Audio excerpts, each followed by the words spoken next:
Had some more rain, another inch. Let's see how we did in the rain harvesting system. Here we go. Let's come over here and look. Okay.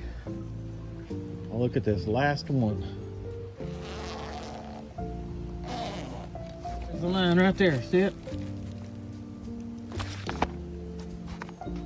We are up to this high, almost 800 plus gallons, probably maybe 600 gallons, maybe 700 so far. So that's all for the garden. I'd say 600 gallons of rainwater. Each one of those is $2.75. Awesome.